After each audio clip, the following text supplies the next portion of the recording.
Iniimbestigahan sa Ilocos Norte ang pagpatay sa isang babaeng nakita sa kanyang bahay na nakagapos ang mga kamay, may busal sa bibig at hubad. May spot report si Bart Salazar. Sa loob ng bahay na ito sa barangay Lumbad, Dingras, Ilocos Norte, natagpuan ang bangkay ng 39 anyos na tindera sa palengke na si Jacqueline Cabudol. Ayon sa pulisya, nakagapos ang mga kamay niya. May plaster sa bibig at wala rin daw suot na pang itaas. Batay sa post-mortem examination, may mga nakitang sugat at pasa sa ulo ng biktima. Nawawala rin daw ang mga pera at alahas ng biktima.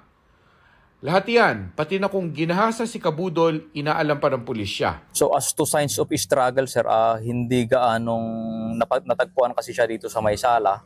Hindi gaanong magulo yung lugar, wala tayong makikitang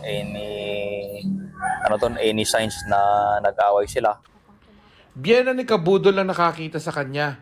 Aniya, hindi raw sumasagot si Cabudol sa tawag sa cellphone kaya pinuntahan na niya sa bahay. Hiwalay na raw siya sa asawa.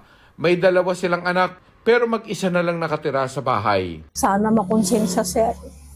Kasi dalawa yung anak niya na nag-aaral. Sa nagpapatuloy ngayong investigasyon, nire-review na ng pulisya ang mga kuha ng CCTV sa barangay para malaman kung sino ang nagpunta sa kanyang bahay bago ang krimen. Mark Salazar, nagbabalita para sa GMA Integrated News. Huwag magpahuli sa mga balitang dapat niyong malaman. Mag-subscribe na sa GMA Integrated News sa YouTube.